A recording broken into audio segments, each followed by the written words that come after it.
어머님, 민지가 쓰러졌어요. 쓰러졌다고? 뭐 하다가? 음식 준비하다가요. 3일째 거의 안심이랬잖아요. 에휴, 요즘 며느리들은 체력도 없어. 어머님, 민지가 쓰러졌어요. 쓰러졌다고? 뭐 하다가? 음식 준비하다가요. 3일째 거의 안 쉬고 일했잖아요. 에휴, 요즘 며느리들은 체력도 없어. 우리 때는 일주일을 꼬박 준비해도 멀쩡했는데. 어머니, 지금 그게 중요해요? 빨리 병원에. 병원은 무슨, 좀 쉬면 일어나겠지. 그것보다 저녁 준비는 누가 해? 추석을 3일 앞둔 어느 날 며느리 민지는 부엌 바닥에 쓰러져 있었습니다.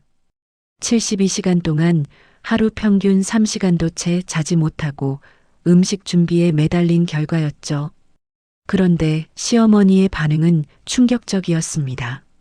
쓰러진 며느리를 걱정하기는커녕 요즘 며느리들은 체력도 없다며 핀잔을 주었으니까요.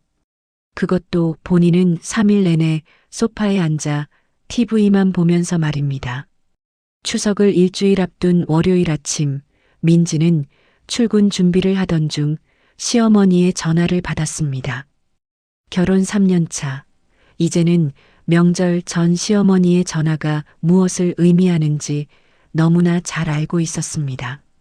핸드폰 화면에 시어머니라는 이름이 뜨는 순간 민지의 가슴은 철렁 내려앉았습니다. 민지야, 이번 주 금요일부터 와서 음식 준비 도와줘야겠어. 올해는 친척들이 많이 온다더라.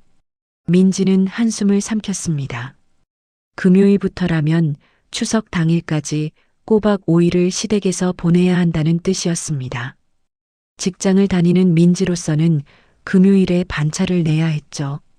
이번 달 중요한 프로젝트를 맡고 있었는데 금요일 오후에 팀 회의가 잡혀 있었습니다. 어머님, 제가 금요일에는 중요한 회의가 있어서요. 토요일부터 가면 안 될까요?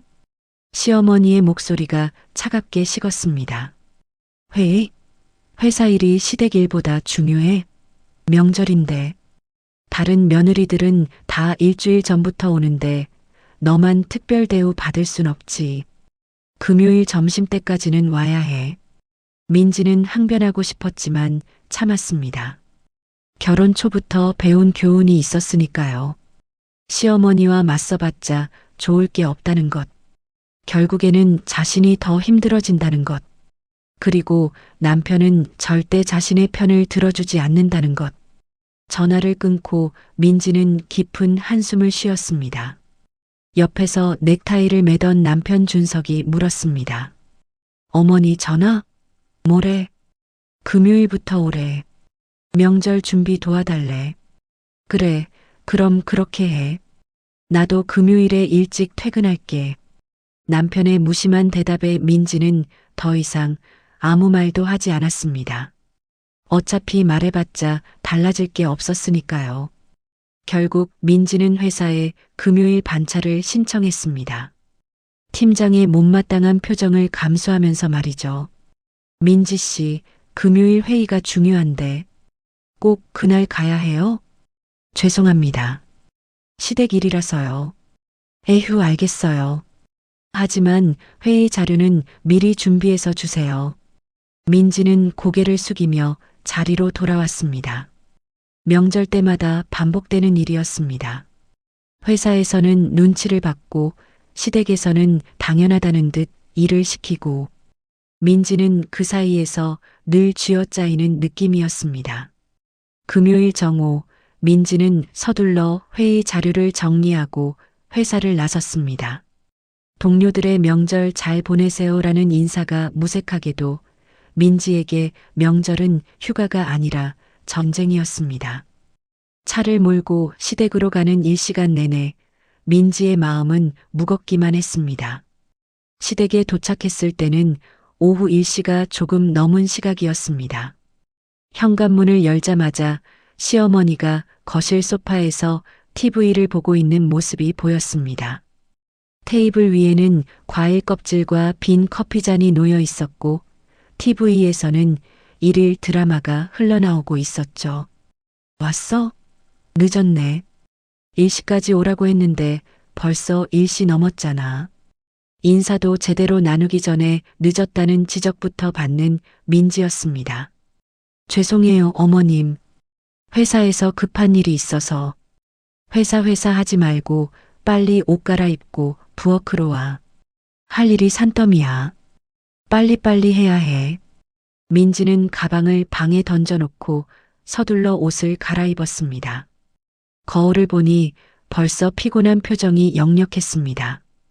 5일을 버틸 수 있을까 하는 생각이 들었지만 어쩔 도리가 없었습니다. 부엌으로 향한 민지는 그곳에서 본 광경에 입이 벌어졌습니다. 부엌 조리대 위에는 손질되지 않은 채소들이 산더미처럼 쌓여 있었습니다. 무, 도라지, 고사리, 시금치, 콩나물, 숙주나물, 당근, 우엉. 모든 재료가 손질되지 않은 채 그대로였습니다. 냉장고를 열어보니 고기류도 마찬가지였습니다. 갈비, 소고기, 닭고기, 생선.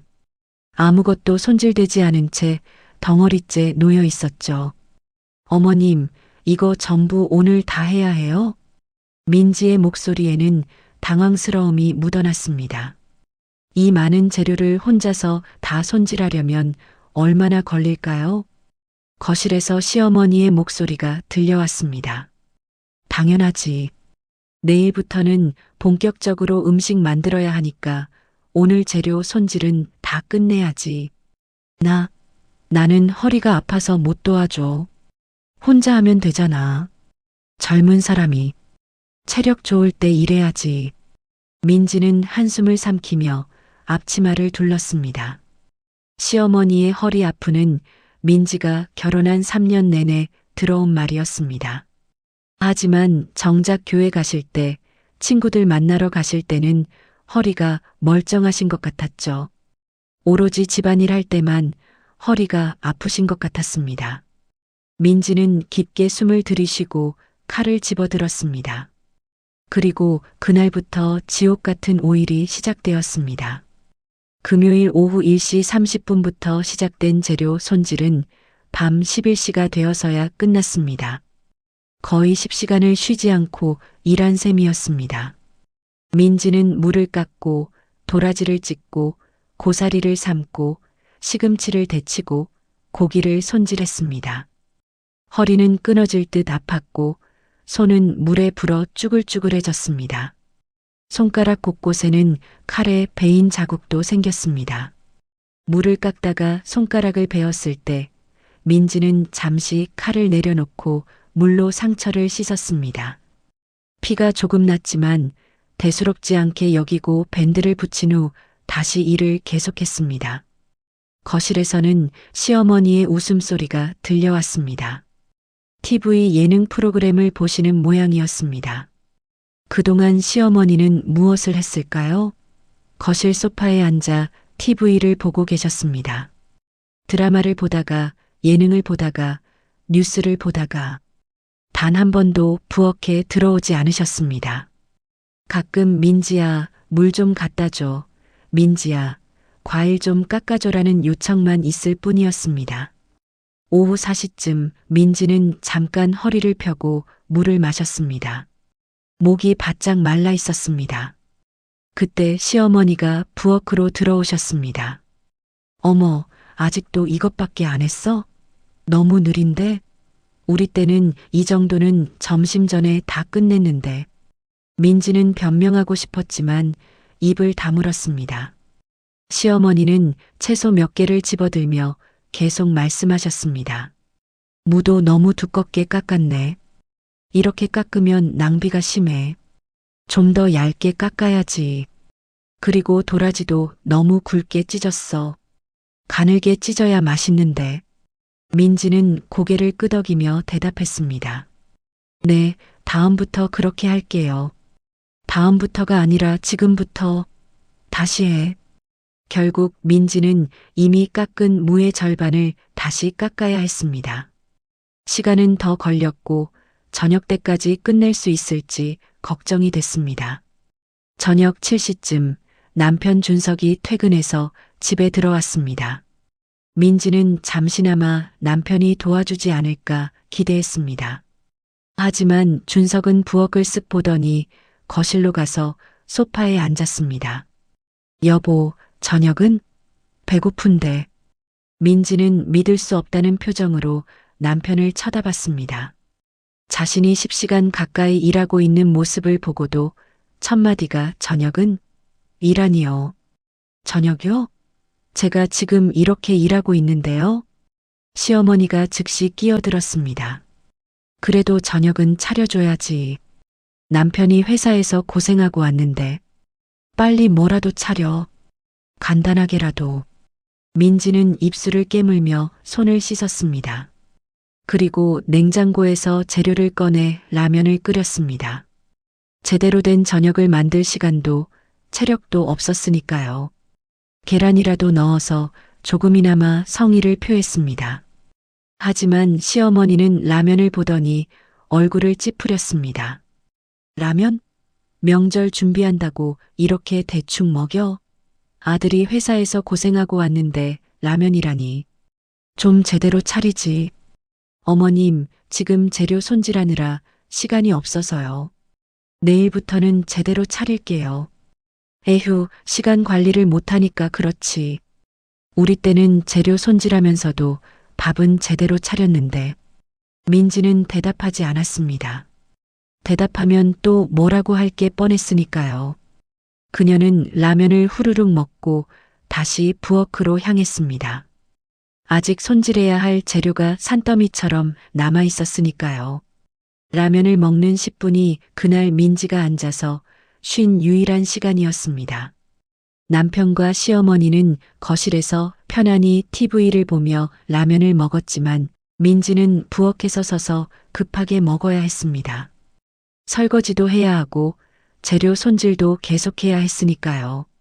밤 9시가 넘어가자 민지의 몸은 비명을 지르기 시작했습니다. 허리는 칼로 베는 듯 아팠고 다리는 천근만근이었습니다. 손목도 아프기 시작했습니다. 하지만 멈출 수 없었습니다. 시어머니는 계속 재촉했으니까요. 민지야, 아직 안 끝났어? 내일 아침 일찍부터 전 부쳐야 하는데 오늘 안에 다 끝내야 해. 조금만 더 하면 끝나요. 하지만 조금은 이 시간이 걸렸습니다. 밤 11시 드디어 모든 재료 손질이 끝났습니다. 민지는 비틀거리며 마지막 설거지를 했습니다. 싱크대에 쌓인 도마, 칼, 그릇들을 씻으며 그녀는 눈물이 날 것 같았습니다. 방으로 들어갔을 때 남편은 이미 코를 골며 자고 있었습니다. 민지는 샤워도 제대로 하지 못하고 침대에 쓰러졌습니다. 몸을 씻을 기력조차 남아있지 않았습니다. 시계를 보니 자정이 가까웠습니다. 거의 11시간을 일한 하루였습니다. 침대에 누운 민지는 천장을 바라보며 생각했습니다. 내일은 더 힘들겠지. 전을 부쳐야 하니까. 눈을 감으려는 순간 온몸이 쑤셔서 잠들기가 힘들었습니다. 하지만 피로가 극에 달해 결국 깊은 잠에 빠져들었습니다. 하지만 휴식은 짧았습니다. 다음 날 아침 6시 시어머니의 목소리에 잠이 깼습니다. 민지야, 일어나. 오늘은 전 부쳐야 해. 빨리 일어나. 민지은 겨우 6시간을 잔 것이었습니다. 몸은 천근만근이었고 허리는 여전히 아팠습니다. 하지만 일어나지 않을 수 없었습니다. 시어머니의 목소리가 점점 커지고 있었으니까요. 토요일 아침 6시 30분 민지는 부엌에 섰습니다. 눈은 제대로 떠지지도 않았고 몸은 로봇처럼 굳어 있었습니다. 하지만 일을 시작해야 했습니다. 오늘은 전을 부치는 날이었습니다. 동그랑땡, 생선전, 육전, 버섯전, 호박전, 감자전, 김치전. 종류만 해도 7가지가 넘었습니다. 오늘 안에 전을 다 부쳐놨어야 해. 내일은 나물이랑 탕 만들어야 하니까. 그리고 모레는 추석이잖아. 시간이 없어. 빨리빨리 해야 해. 시어머니의 지시가 떨어졌습니다. 하지만 정작 시어머니는 또다시 거실 소파로 향했습니다. 손에는 리모컨이 들려 있었죠. 아침 드라마를 보실 시간이었습니다. 민지는 한숨을 쉬며 반죽을 시작했습니다. 밀가루에 물을 섞고 계란을 풀고 재료를 준비하고 손은 쉴 틈 없이 움직였습니다. 어젯밤 손질해둔 재료들이 냉장고에 가득 들어 있었습니다. 그것들을 하나하나 꺼내 전을 만들 준비를 했습니다. 아침 7시 민지는 가스레인지 앞에 서서 전을 부치기 시작했습니다. 지글지글 소리를 내며 전이 익어가는 동안 민지는 한시도 자리를 뜰 수 없었습니다. 불 조절을 해야 하고 뒤집어야 하고 익은 전을 건져내야 했으니까요. 한 장, 두 장, 세 장. 전이 쌓여갔습니다. 하지만 끝이 보이지 않았습니다. 한 접시가 다 차면 시어머니가 나와서 확인했습니다. 색깔이 너무 진한데? 불 조절 좀 해. 타면 못 먹잖아. 그리고 모양도 좀 더 예쁘게 붙여. 친척들 오는데 이렇게 대충 붙이면 뭐라고 하겠어. 민지는 아무 말도 하지 않았습니다. 이미 최선을 다하고 있었으니까요. 불 조절을 계속 신경 쓰고 있었고 모양도 최대한 예쁘게 붙이려고 노력하고 있었습니다. 하지만 시어머니의 눈에는 모든 게 부족해 보이는 모양이었습니다. 오전 9시쯤 민지의 다리는 이미 후들거리기 시작했습니다. 이 시간 반 동안 계속 서 있었으니까요. 잠깐 앉고 싶었지만 전을 부치는 중에는 앉을 수 없었습니다. 계속 불 앞에 서서 전을 뒤집고 익힌 것을 건져내야 했으니까요. 오전 10시쯤 시누이가 찾아왔습니다. 민지는 반가운 마음에 인사를 건넸습니다. 언니 왔어요? 같이 전 좀 부쳐요. 혼자 하기 너무 힘들어요. 하지만 시누이의 대답은 냉담했습니다. 나는 손목이 아파서 못해.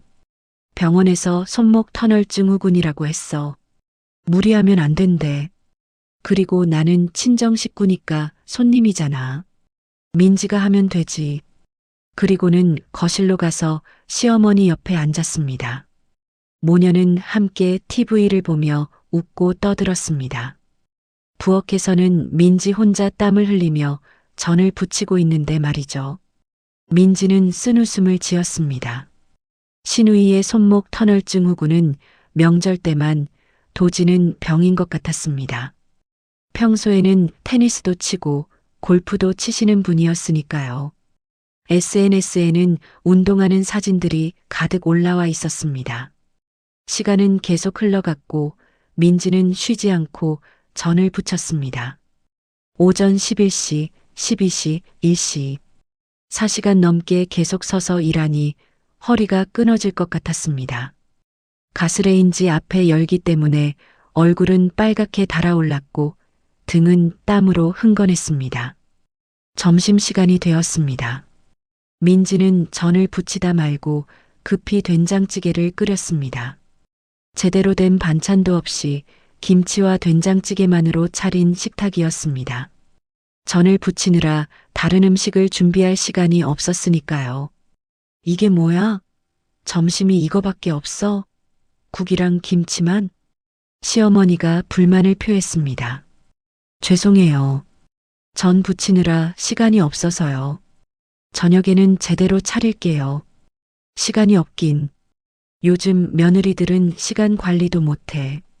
우리 때는 전도 부치고 밥도 제대로 차렸는데 한꺼번에 여러 가지를 해야지. 멀티태스킹을 해야 한다고. 시누이도 거들었습니다. 맞아요, 어머니. 저도 집에서 요리할 때는 여러 가지를 동시에 하는데 민지 언니는 왜 한 번에 하나씩만 해요? 민지는 숟가락을 들며 속으로 생각했습니다. 언니는 집에서 요리를 언제 하시나요? 늘 외식하시잖아요. 하지만 입 밖으로 내지는 않았습니다. 말해봤자 자신만 더 힘들어질 뿐이었으니까요. 점심을 후다닥 먹고 다시 전을 부치기 시작했습니다. 점심시간은 고작 15분. 제대로 소화도 되지 않았습니다. 오후 1시, 2시, 3시. 시간은 흘러갔지만 저는 여전히 많이 남아 있었습니다. 민지의 다리는 부어올랐고 발바닥은 저릿저릿했습니다. 하루 종일 서 있었으니까요. 오후 3시쯤 민지는 어지러움을 느꼈습니다. 아침부터 거의 9시간을 서서 일했고 제대로 먹지도 못했습니다. 물도 거의 마시지 않았습니다. 화장실 갈 시간이 아까워서였죠. 잠깐만. 민지는 싱크대를 붙잡고 심호흡을 했습니다. 눈앞이 아찔했지만 쓰러질 수는 없었습니다. 아직 할 일이 태산같이 남아 있었으니까요. 오후 5시쯤 민지는 잠깐 주저앉고 싶었습니다. 다리가 후들거리고 현기증이 났습니다. 하지만 앉을 수 없었습니다. 시어머니가 계속 재촉했으니까요. 민지야, 저는 다 됐어? 아직도 반밖에 안 했네. 왜 이렇게 느려? 거실에서 시어머니의 목소리가 들렸습니다.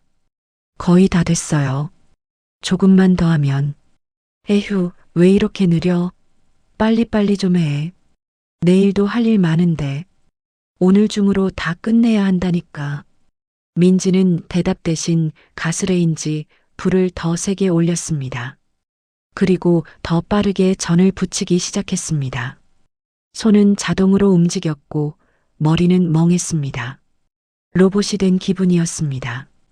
오후 7시쯤 남편 준석이 또 퇴근해서 들어왔습니다. 여보, 저녁은? 또다시 같은 질문이었습니다. 민지는 화가 났지만 참았습니다. 조금만 기다려요. 전 다 붙이고 바로 할게요. 얼마나 더 걸려? 배고픈데. 30분만 기다려주세요. 하지만 30분 안에 끝나지 않았습니다. 저녁 9시가 되어서야 드디어 모든 전이 완성되었습니다. 7가지 종류의 전이 접시마다 가득 담겼습니다. 민지는 그것을 보며 허탈하게 웃었습니다. 거의 15시간 동안 서서 일한 결과였습니다. 하지만 쉴 수 없었습니다. 저녁을 준비해야 했으니까요. 민지는 비틀거리며 저녁을 차렸습니다. 냉장고에서 반찬을 꺼내고 밥을 하고 국을 끓였습니다. 그리고 설거지를 했습니다. 모든 일이 끝나고 방에 들어갔을 때는 밤 11시 30분이 넘어 있었습니다. 17시간을 거의 쉬지 않고 일한 하루였습니다. 침대에 누운 민지는 그대로 의식을 잃듯 잠들었습니다. 온몸이 쑤셨지만 너무 피곤해서 아픈 것조차 느껴지지 않았습니다. 하지만 이번에도 휴식은 짧았습니다. 일요일 아침 6시 또다시 시어머니의 목소리에 잠이 깼습니다.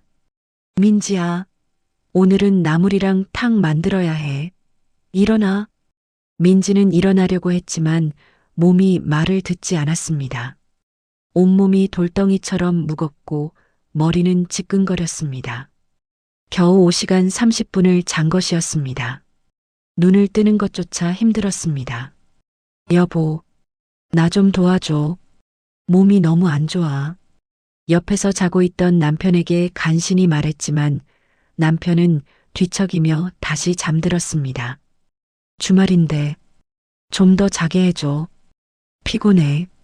민지는 허탈했습니다. 자신은 5시간도 제대로 자지 못하는데 남편은 10시간 넘게 자면서도 피곤하다고 했습니다.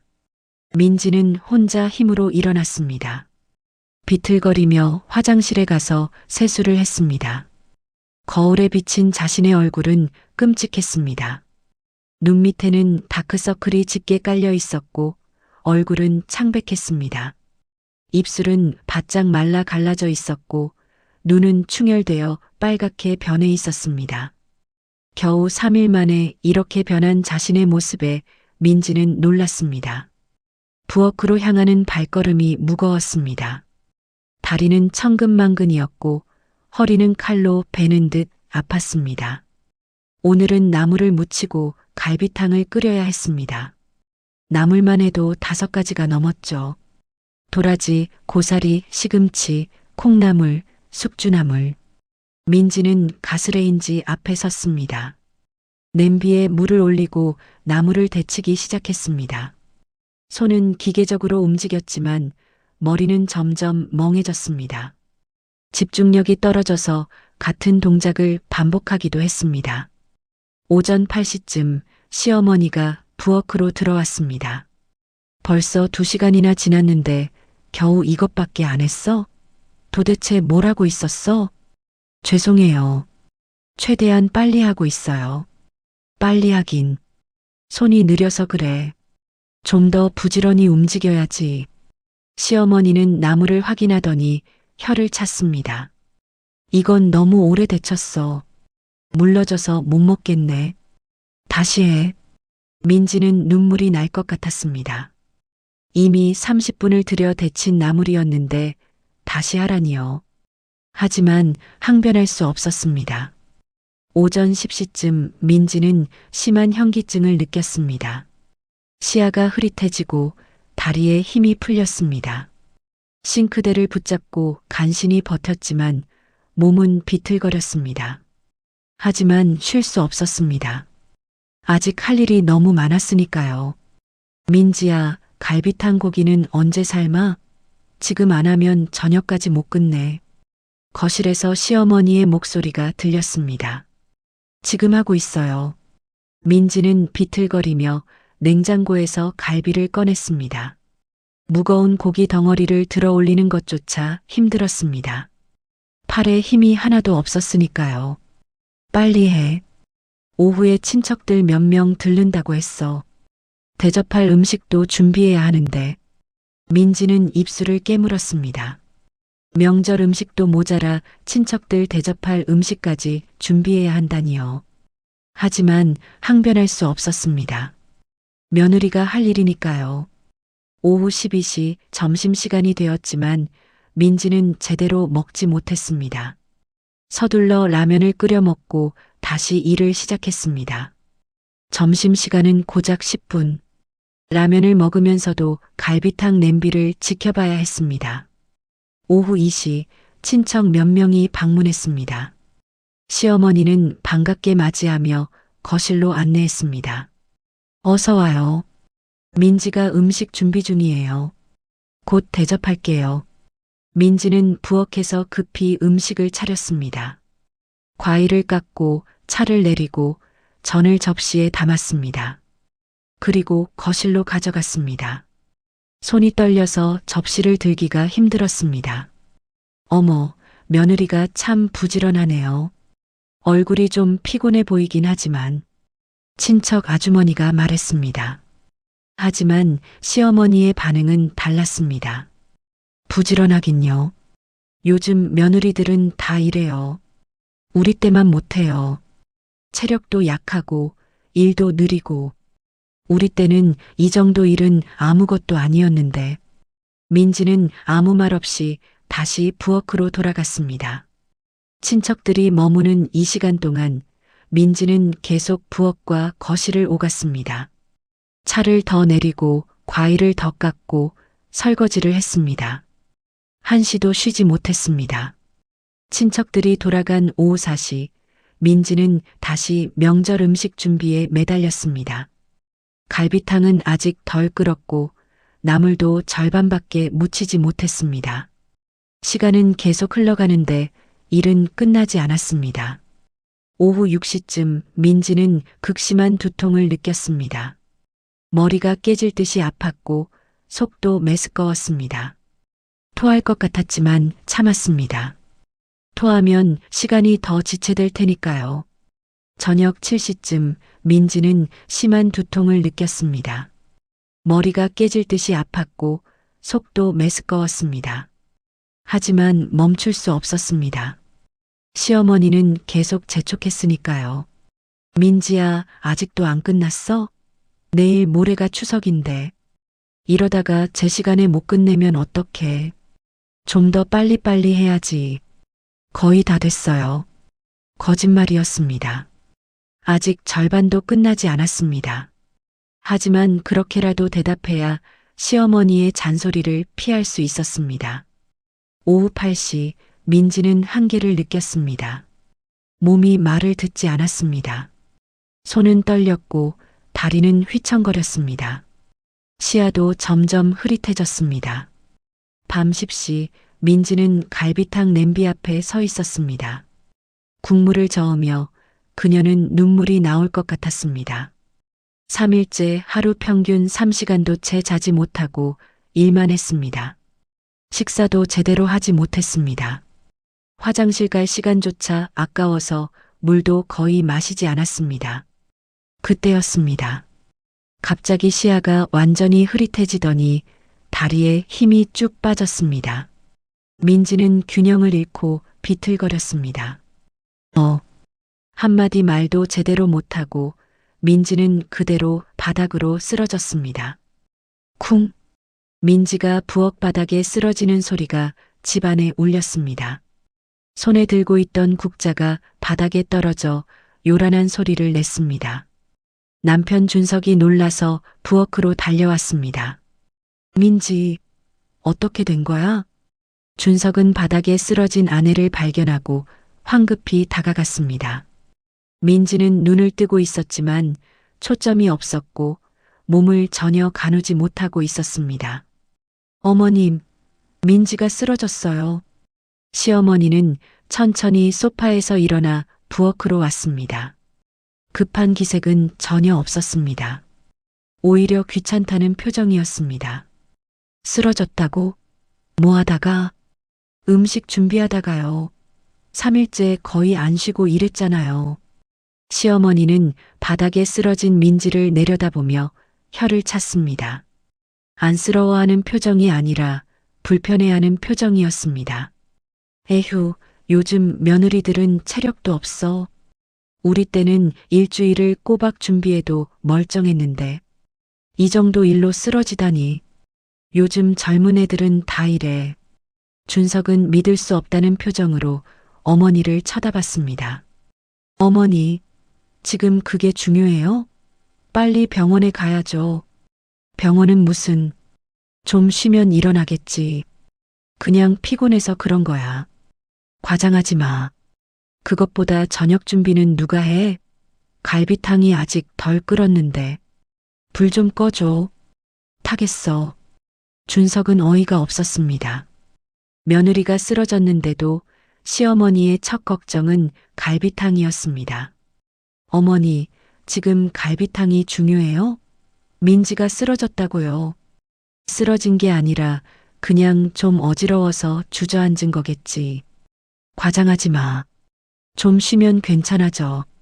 우리 때는 이 정도로 쓰러졌다고 하지도 않았어. 준석은 더 이상 어머니와 대화할 마음이 없었습니다. 일단 민지를 방으로 옮겼습니다. 민지를 안아 올리려니 몸이 깃털처럼 가벼웠습니다. 3일 만에 체중이 많이 빠진 것 같았습니다. 민지는 의식은 있었지만 몸을 가누지 못했습니다. 온몸에 힘이 하나도 없었고 눈조차 제대로 뜨지 못했습니다. 입술은 바짝 말라 있었고 얼굴은 창백했습니다. 여보, 괜찮아? 병원 갈까? 민지는 고개를 저었습니다. 병원에 가면 시어머니가 뭐라고 할지 뻔했으니까요. 병원비 아깝게 그 정도로 병원을 가나 약하긴 같은 말들을 들을 게 빤했습니다. 그냥 좀 쉬고 싶어. 잠깐만. 알았어. 푹 쉬어. 내가 나머지는 할게. 준석은 민지를 침대에 눕히고 나왔습니다. 거실에서는 시어머니가 TV를 보고 있었습니다. 마치 아무 일도 없었다는 듯이 말이죠. 민지는 좀 쉬게 했어요. 너무 무리했나 봐요. 쉬긴 뭘 쉬어. 내일까지 해야 할 일이 산더미인데. 갈비탕은 누가 마저 끓이고 나물은 누가 무쳐? 내일은 추석 전날인데 준비가 다 안 끝났잖아. 제가 할게요. 내가? 너 요리할 줄 알아? 남자가 무슨 요리를. 배우면 되죠. 어렵지 않을 거예요. 시어머니는 코웃음을 쳤습니다. 에휴, 남자가 무슨 요리를. 그냥 민지 깨워서 마저 하게 해. 좀 쉬었으면 일어날 수 있을 거야. 1시간 쉬면 괜찮아지겠지. 준석은 망설였습니다. 하지만 결국 고개를 저었습니다. 안 돼요.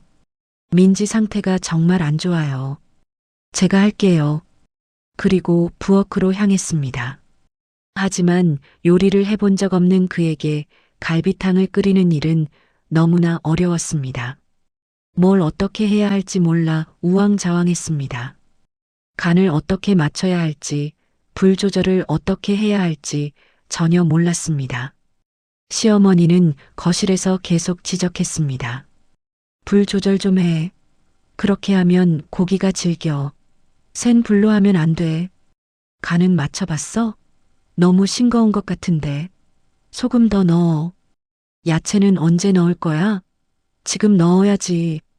준석은 땀을 뻘뻘 흘리며 어머니의 지시를 따랐습니다. 하지만 잘 되지 않았습니다. 간이 맞지 않고 불 조절도 제대로 되지 않았습니다. 30분 동안 씨름했지만 도저히 안 되겠다 싶었는지 시어머니가 직접 부엌으로 왔습니다. 에휴, 이게 뭐야? 이렇게 하면 못 먹어. 됐어, 비켜. 내가 할게. 남자는 역시 요리를 못해. 어머니, 허리 아프시다고 하셨잖아요. 허리야 아프지. 하지만 너보다는 내가 낫겠어. 비켜봐. 이렇게 하면 안 돼. 시어머니는 결국 갈비탕을 마저 끓였습니다. 그러면서 계속 투덜거렸습니다. 민지가 제대로 했으면 내가 이럴 일도 없었을 텐데. 요즘 며느리들은 정말 체력도 없어. 3일 일했다고 쓰러지다니. 나는 일주일을 일해도 멀쩡했는데. 요즘 애들은 다 약해. 준석은 어머니의 말을 들으며 씁쓸했습니다. 민지가 얼마나 힘들었을지 이제야 조금 이해가 됐습니다. 30분만 부엌 일을 했는데도 이렇게 힘든데 민지는 3일 동안 거의 쉬지 않고 일했으니까요. 다음 날 아침 민지는 몸이 조금 나아진 것을 느꼈습니다. 밤새 10시간 가까이 잔 덕분이었습니다. 하지만 죄책감이 밀려왔습니다. 자신이 쉬는 동안 음식 준비는 어떻게 됐을까요? 시어머니가 혼자 다 하신 건 아닐까요? 침대에서 일어나려는데 온몸이 쑤셨습니다. 특히 허리와 다리가 심했습니다. 3일간의 무리가 한꺼번에 몰려온 것 같았습니다. 하지만 일어나야 했습니다. 더 이상 쉴 수 없었으니까요. 부엌으로 나가니 시어머니가 혼자 일하고 있었습니다. 나무를 묻히고 있었죠. 시어머니의 얼굴에는 불만이 가득했습니다. 어머님, 제가 할게요. 민지가 다가가자 시어머니는 차갑게 말했습니다. 이제 일어났어? 한숨 푹 잤네. 좋겠다. 10시간이나 자고. 죄송해요. 어제 너무 피곤해서 몸이 말을 안 들어서. 피곤한 건 나도 마찬가지야. 너 때문에 내가 새벽부터 일어나서 일했어. 허리도 아픈데. 너 쉬는 동안 누가 일했겠어? 내가 다 했지. 민지는 할 말이 없었습니다. 자신이 쉬는 동안 시어머니가 일하셨다는 사실에 미안했습니다. 하지만 동시에 억울하기도 했습니다. 3일 동안 거의 안 쉬고 일했는데 하루 쉬었다고 이렇게 구박을 받아야 하나요? 시어머니는 계속 말을 이었습니다. 요즘 며느리들은 정말 체력이 약해. 우리 때는 이 정도 일은 아무것도 아니었는데 3일 일했다고 쓰러지다니. 나는 일주일을 꼬박 일해도 멀쩡했어. 밤을 새워도 괜찮았고. 죄송해요, 어머님. 앞으로는 좀 더 체력 관리를 해야겠어. 운동도 하고. 이러다가 명절 때마다 쓰러지면 어떡해. 그리고 좀 더 빨리빨리 일해. 우물쭈물하니까 끝도 없지. 시간 관리를 잘해야 해. 민지는 고개를 숙이고 남을 묻히는 일을 이어받았습니다. 시어머니는 거실로 가서 다시 소파에 앉았습니다. 허리가 아프다던 분이 다시 TV를 보러 가시는 모습에 민지는 쓴웃음이 났습니다. 그날 오후 민지의 친정 어머니가 전화를 걸어왔습니다. 딸, 추석 준비 잘 되고 있어? 네, 엄마. 목소리가 왜 그래? 어디 아파? 민지는 눈물이 날 것 같았습니다. 친정 어머니의 따뜻한 목소리에 그간 쌓였던 감정이 북받쳐 올랐습니다. 아니에요. 그냥 좀 피곤해서요. 많이 힘들지? 시댁일이 원래 그렇지. 그래도 참아야 해. 며느리 노릇이 그런 거야. 엄마도 다 겪은 일이야. 엄마도 이렇게 힘드셨어요? 그럼 엄마 때는 더 심했지. 그래도 참고 살았어. 넌 그래도 나은 거야. 요즘은 많이 좋아졌어. 전화를 끊고 민지는 한참을 멍하니 서 있었습니다. 어머니의 말이 맞는 걸까요? 며느리는 원래 이렇게 혼자 모든 일을 다 해야 하는 걸까요? 쓰러질 때까지 일하는 게 당연한 걸까요? 민지는 다시 일을 시작했습니다. 하지만 마음 한구석에는 의문이 남아 있었습니다. 이게 정말 맞는 걸까? 나만 이렇게 힘든 걸까? 추석 전날 신우이가 가족들과 함께 왔습니다. 민지는 반가운 마음에 인사를 건넸습니다. 언니 왔어요? 오랜만이에요. 신우이는 대충 인사를 하고는 거실로 들어갔습니다. 큰 캐리어를 끌고 들어온 그녀는 지친 표정이었습니다. 어머니, 저 너무 피곤해요. 애들 데리고 오느라 진 빠졌어요. 이 시간 운전했더니 허리 아프고 목도 아파요. 그래, 우리 딸. 푹 쉬어. 민지가 다 준비하고 있으니까 걱정 마. 넌 그냥 쉬어. 민지는 부엌에서 그 대화를 듣고 있었습니다. 신우이는 차로 이 시간 운전했다는 이유로 쉬었지만 자신은 3일 넘게 거의 안 쉬고 일했는데도 쓰러졌다고 핀잔만 들었습니다. 이 차이가 민지에게는 너무나 가혹하게 느껴졌습니다. 신우이는 소파에 편안히 앉아 스마트폰을 보기 시작했습니다. 아이들은 거실에서 뛰어놀았고 신우이 남편은 TV를 켰습니다. 모두가 편안해 보였습니다. 부엌에서 혼자 일하는 민지만 빼고요. 저녁 식사 시간 가족들이 모두 모였습니다. 민지가 준비한 음식들이 상에 가득 차려졌습니다. 3일 동안 혼자 준비한 음식들이었습니다. 신우이는 음식을 먹으며 말했습니다. 음식 맛은 괜찮네요. 그런데 전이 좀 탄 것 같아요. 색이 너무 진한데? 시어머니가 즉시 거들었습니다. 그러게. 내가 불 조절하라고 했는데 민지가 좀 서둘러서 그래. 조금만 더 신경 썼으면 좋았을 텐데. 민지는 아무 말 없이 밥을 먹었습니다. 입맛이 없었지만 억지로 넘겼습니다. 3일 동안 제대로 먹지 못해서 위가 작아진 것 같았습니다. 신우이는 계속 음식을 평가했습니다. 갈비탕은 간이 좀 싱거운데요? 소금 더 넣었어야죠. 나물도 좀 물컹한 것 같아요. 너무 오래 데친 거 아니에요?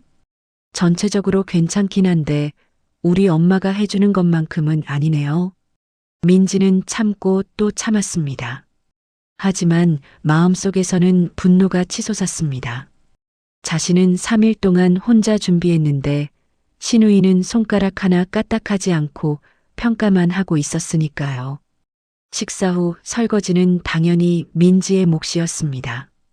신우이는 거실에서 아이들과 놀고 있었고 시어머니는 TV를 보고 있었습니다. 남편과 신우이 남편은 소파에 앉아 맥주를 마시고 있었죠. 민지은 혼자 산더미 같은 설거지를 했습니다. 온 가족이 먹은 그릇들이 싱크대에 가득했습니다. 손은 차가운 물에 시려왔고 허리는 다시 아프기 시작했습니다. 설거지를 하는 동안 거실에서는 웃음소리가 들려왔습니다. 신우이와 시어머니가 나누는 대화, 남자들이 맥주를 마시며 하는 이야기, 아이들이 뛰어노는 소리. 모두가 명절을 즐기고 있었습니다. 민지만 빼고요. 밤 10시가 넘어서야 모든 일이 끝났습니다. 민지는 비틀거리며 방으로 들어갔습니다. 남편은 이미 자고 있었습니다. 옆에서 코를 고는 남편을 보며 민지는 허탈했습니다. 침대에 누워 천장을 바라봤습니다. 내일이 추석 당일입니다. 또 하루 종일 일해야 합니다. 과연 버틸 수 있을까요? 또 쓰러지는 건 아닐까요? 추석 당일 아침 5시 민지는 일어났습니다. 오늘은 일찍 일어나 마지막 준비를 해야 했습니다. 친척들이 10시쯤부터 오기 시작할 예정이었으니까요. 부엌에서는 데워야 할 음식, 마저 만들어야 할 음식들이 기다리고 있었습니다. 민지는 쉬지 않고 일했습니다. 음식을 데우고 과일을 깎고 상을 차렸습니다. 하지만 몸 상태는 최악이었습니다. 어제 하루 쉬었지만 그것만으로는 부족했습니다. 4일간의 극심한 과로는 하루 쉬었다고 해서 회복될 수 있는 게 아니었습니다. 오전 8시쯤 민지는 심한 어지러움을 느꼈습니다. 하지만 참았습니다. 오늘만 버티면 됐으니까요. 오늘만 넘기면 명절이 끝나니까요. 오전 10시 첫 친척들이 도착했습니다. 시어머니는 반갑게 맞이했습니다. 어서 와요. 민지가 음식 다 준비했어요. 맛있게 드세요. 친척들은 상에 차려진 음식들을 보며 감탄했습니다. 와, 음식이 정말 풍성하네요. 며느리가 잘하시나 봐요. 이렇게 많은 음식을 다 혼자 준비하셨어요? 하지만 시어머니의 대답은 달랐습니다. 잘하긴요. 요즘 며느리들 실력이 다 그렇죠. 우리 때만 못해요. 그래도 열심히는 하더라고요. 근데 좀 느려요. 시간 관리를 못해서 어제는 쓰러지기까지 했어요. 쓰러졌다고요? 네. 체력이 약해서 그래요. 3일 일했다고 쓰러지다니. 요즘 젊은 애들은 다 약해요. 민지는 부엌에서 그 대화를 듣고 있었습니다. 시어머니는 자신이 쓰러진 것을 마치 웃긴 일인 것처럼 친척들에게 이야기하고 있었습니다. 민지는 부엌과 거실을 오가며 계속 일했습니다. 음식을 더 가져다 주고 차를 내리고 그릇을 치우고 쉴 틈이 없었습니다. 친척들은 계속 왔고 그때마다 대접해야 했습니다. 오후 1시쯤 민지는 또다시 심한 현기증을 느꼈습니다. 어제보다 더 심했습니다. 시야가 흐릿해지고 다리가 후들거렸습니다. 귀에서는 이명이 들렸습니다. 조금만 더 버티자. 조금만 더. 민지는 이를 악물고 버텼습니다. 하지만 몸은 한계에 다다르고 있었습니다. 5일간의 극심한 과로, 하루 평균 3시간의 수면, 제대로 하지 못한 식사, 모든 것이 민지의 몸을 망가뜨리고 있었습니다. 오후 2시, 민지는 주방에서 접시를 들고 거실로 가려던 참이었습니다. 과일을 담은 접시였습니다. 하지만 몇 걸음 걷지 못하고 민지는 멈춰 섰습니다. 눈앞이 캄캄해졌습니다. 아무것도 보이지 않았습니다.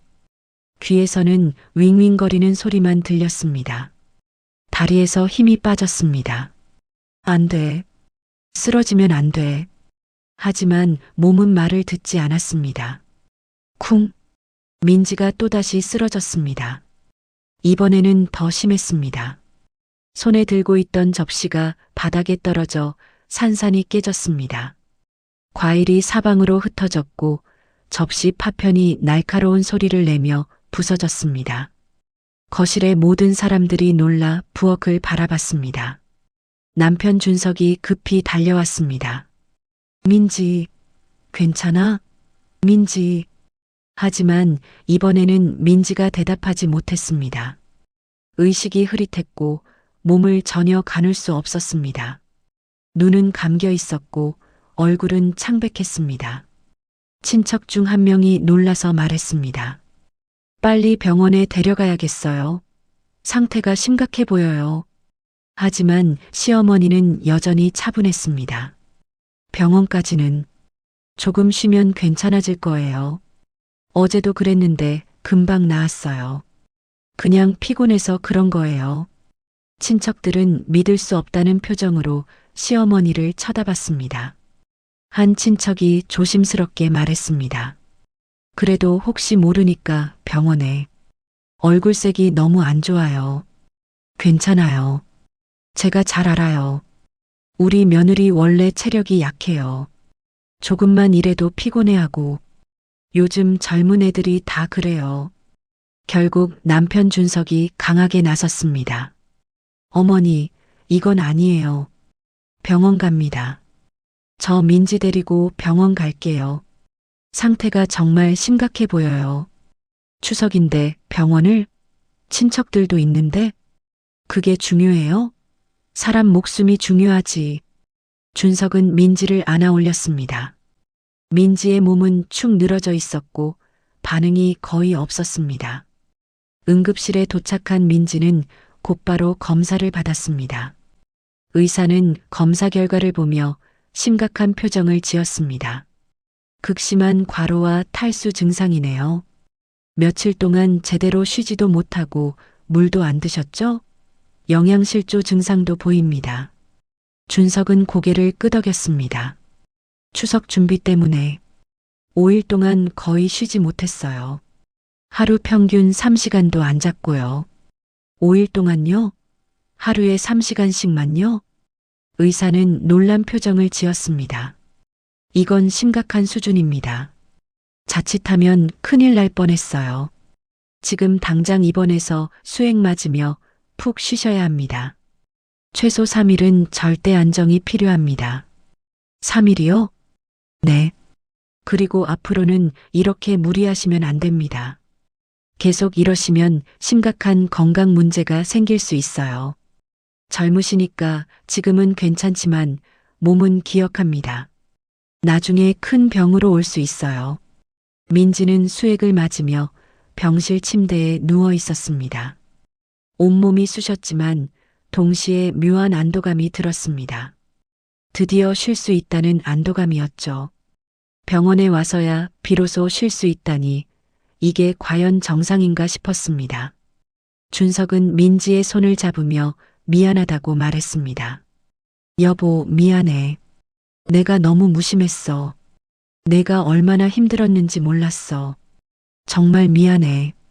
민지는 눈물을 흘렸습니다. 5일간 참았던 모든 감정이 터져나왔습니다. 나도 사람이에요. 로봇이 아니라고요. 왜 나만 모든 일을 다 해야 해요? 시어머니는 왜 소파에만 앉아 계세요? 시누이는 왜 안 도와줘요? 왜 나만? 준석은 아무 말도 하지 못했습니다. 아내의 말이 모두 맞았으니까요. 그는 그저 미안하다는 말만 반복했습니다. 그날 저녁 시어머니가 병원에 왔습니다. 하지만 사과는 없었습니다. 많이 좋아졌어? 얼굴색이 좀 나아진 것 같네. 그런데 집에 언제 올 거야? 설거지가 아직 안 끝났는데. 친척들이 다 가고 나서 그릇이 산더미야. 민지는 믿을 수 없다는 표정으로 시어머니를 쳐다봤습니다. 며느리가 병원에 입원했는데도 걱정하는 게 아니라 집안일을 걱정하다니요. 준석이 끼어들었습니다. 어머니, 민지는 당분간 집에 못 갑니다. 의사가 최소 3일은 입원해야 한대요. 절대 안정이 필요하대요. 3일? 그럼 집안일은 누가 해? 내일 모레까지 치워야 할 게 얼마나 많은데. 제가 하든지 어머니가 하시든지 해야죠. 민지는 이제 못해요. 의사가 더 무리하면 큰일 난다고 했어요.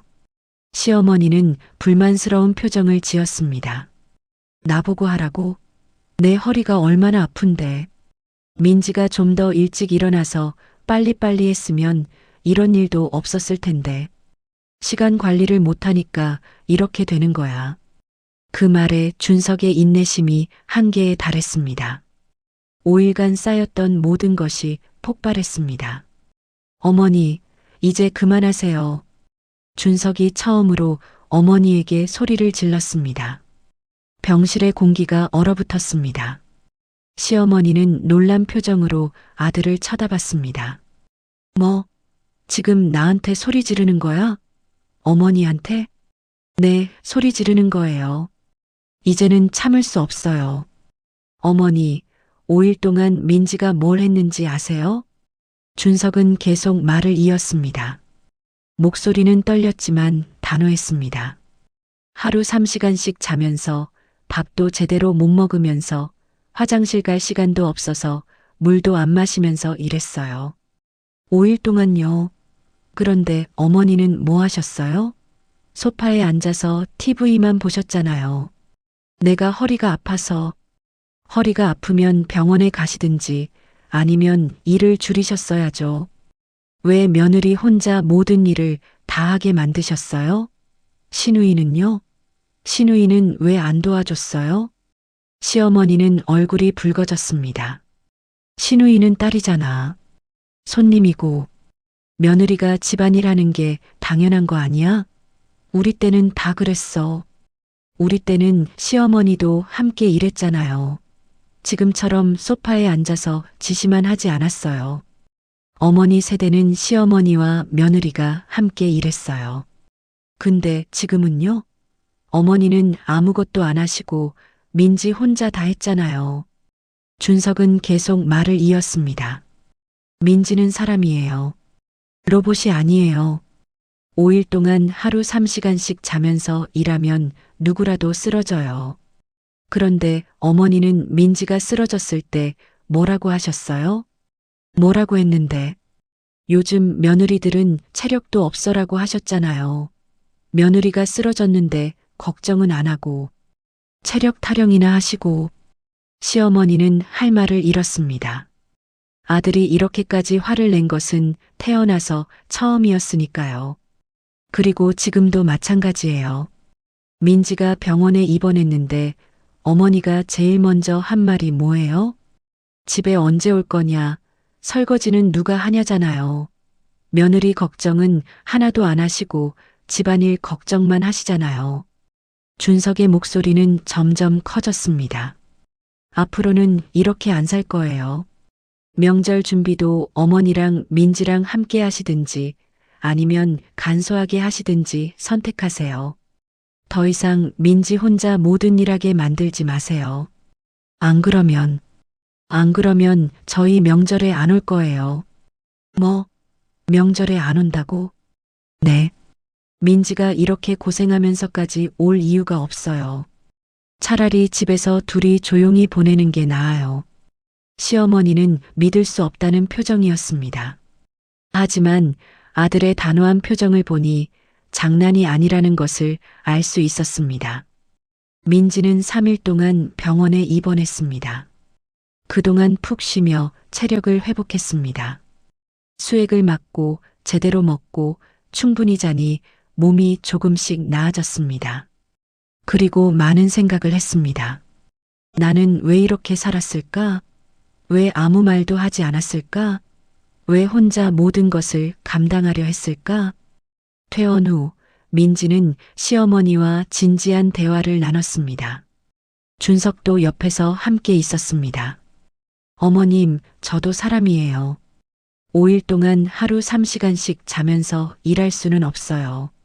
앞으로는 명절 준비를 함께 하시든지 아니면 간소하게 하시든지 정해주세요. 저 혼자서는 못해요. 시어머니는 불편한 표정이었지만 아들의 눈치를 보며 고개를 끄덕였습니다. 그래, 내가 좀 심했나 보구나. 앞으로는 같이 하자. 시누이한테도 일 좀 시키고. 완벽한 사과는 아니었지만 그래도 시작이었습니다. 변화의 시작이었죠. 다음 명절이 왔을 때는 달랐습니다. 시어머니도 함께 일했고 시누이도 일을 분담했습니다. 남편도 적극적으로 도왔죠. 물론 처음에는 서툴렀습니다. 시어머니는 금방 허리 아프다고 하셨고 시누이는 투덜거렸으며 남편은 요리를 잘 못했습니다. 하지만 그래도 달랐습니다. 적어도 민지 혼자 모든 일을 떠안지는 않았습니다. 일을 나눠서 하니 민지도 중간중간 쉴 수 있었습니다. 하루 8시간씩 잘 수 있었고 밥도 제대로 먹을 수 있었습니다.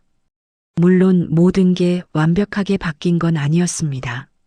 시어머니는 가끔 옛날 방식으로 돌아가려 했고 시누이도 투덜거렸습니다. 하지만 준석이 그때마다 나서서 말렸습니다. 어머니 약속하셨잖아요. 함께 하기로. 누나도 일 좀 해야죠. 민지만 할 수 없어요. 민지는 깨달았습니다. 변화는 참는다고 오는 게 아니라는 것을, 때로는 무너져야 변화가 온다는 것을, 그리고 자신의 한계를 인정하는 것이 나약함이 아니라 용기라는 것을 말이죠. 몸이 쓰러져야 비로소 주변 사람들이 자신의 고통을 인식했습니다. 말로 아무리 설명해도 이해하지 못하던 사람들이 병원, 입원이라는 극단적인 상황을 겪고 나서야 심각성을 깨달았습니다. 민지는 이제 알고 있습니다. 자신도 소중한 사람이라는 것을, 며느리라는 이유로 모든 것을 희생할 필요는 없다는 것을, 그리고 건강은 한 번 잃으면 되찾기 어렵다는 것을. 여러분, 오늘 이야기는 어떠셨나요? 혹시 비슷한 경험이 있으시거나 공감되는 부분이 있으셨나요? 명절마다 반복되는 며느리의 고통. 이건 개인의 문제가 아니라 우리 사회의 구조적 문제입니다. 며느리도 사람입니다. 로봇이 아닙니다. 하루 3시간씩 자면서 5일을 일하면 누구라도 쓰러집니다. 그런데도 요즘 며느리들은 체력도 없다고 말하는 건 명백한 잘못입니다. 특히 시어머니가 소파에 앉아 TV만 보면서 며느리에게 모든 일을 시키는 것, 며느리가 쓰러졌는데도 집안일 걱정만 하는 것, 이런 태도는 반드시 바뀌어야 합니다. 변화는 우리가 만들어가는 것입니다. 민지처럼 용기 내어 자신의 한계를 말하고 공평한 분담을 요구할 때 비로소 변화가 시작됩니다. 쓰러질 때까지 참는 것이 미덕이 아닙니다. 건강을 지키는 것이 우선입니다. 댓글로 여러분의 생각을 나눠주세요. 여러분이라면 어떻게 하셨을까요? 그리고 이 영상이 도움이 되셨다면 좋아요와 구독 부탁드립니다. 여러분의 작은 클릭 하나하나가 더 좋은 콘텐츠를 만드는데 큰 힘이 됩니다. 다음에도 더 재미있고 공감되는 이야기로 돌아오겠습니다.